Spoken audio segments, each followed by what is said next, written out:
ఈ మధ్య కాలంలో ఒక చిన్న సినిమా జనాల్లోకి వెళ్లడం అంటే అంత ఈజీ కాదు.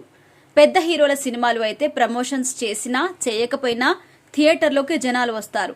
కానీ చిన్న హీరో సినిమాలు అంటే కథలో కొత్తదనం ఉండాలి, ప్రమోషన్స్ వెరైటీగా ఉండాలి, థియేటర్లోకి వెళ్ళాక సినిమా బాగుండాలి, మౌత్ టాక్ రావాలి.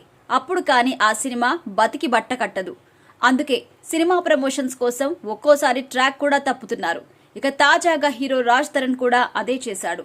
కొన్నాళ్లుగా తన వ్యక్తిగత జీవితానికి సంబంధించిన ఒక వివాదం అటు మీడియా ఇటు సోషల్ మీడియాలో బాగా వైరల్ అవుతుంది. రాజ్ తరుణ్ తనని మోసం చేశాడు అంటూ లవర్ లావణ్య కేసు పెట్టింది. దీనిపై యూట్యూబ్ లో ఇంటర్వ్యూలు ఇస్తూ రచ్చ కూడా చేస్తుంది. ఇక పబ్లిసిటీని తన సినిమాలకు ప్లస్ అయ్యేలా చేసుకుంటున్నాడు రాజ్ తరుణ్. అందుకే మొన్న మధ్య ఒక వారంలోనే 2 సినిమాలను రిలీజ్ చేసేశాడు.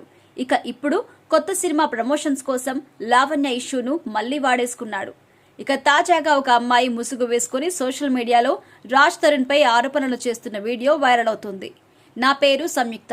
గత నెల రోజుల నుంచి ఒక హీరో గురించి మనం బాగా వింటున్నాం కదండి. నిజం చెప్పాలంటే అతనికి అసలు మ్యాటరే లేదండి. అలాంటిది ఆ మనిషి ఇవన్నీ చేశాడు అంటే నాకు నవ్వొచ్చింది. ఎందుకంటే ఒక ఏడాదిగా నా ఫ్రెండ్ ఒక అమ్మాయితో అతను రిలేషన్లో ఉన్నాడండి. వాళ్ళిద్దరూ కలిసి ఉండడం ఏమో కానీ ఆ పిల్ల రోజు నాకు ఫోన్ చేసి ఒకటే ఏడుపు.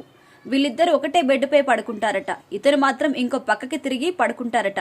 ఈ అమ్మాయి ఒకవేళ దగ్గరికి వెళ్ళినా దూరం వెళ్ళిపోతారట. విన్నానండి నేను. ఆ అమ్మాయి ఆడిని తీసుకురా వీడిని తీసుకురా అని చెప్తా ఉంటది.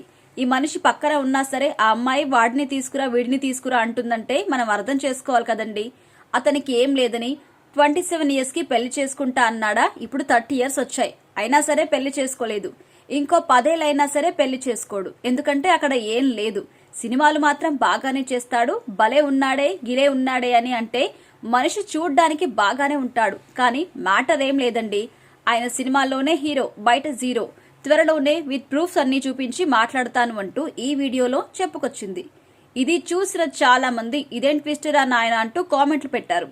కానీ రాజ్ తరుణ్ కొత్త సినిమా భలే ఉన్నోడికి సంబంధించిన ప్రమోషనల్ స్టంట్ అన్నమాట. ఇది తెలిసి రాజ్ తరుణ్ ని ఏకిపారేస్తున్నారు నెటిజన్లు. పబ్లిసిటీ కోసం మరీ ఇంత దిగజారాలా అంటూ కామెంట్లు కూడా పెడుతున్నారు.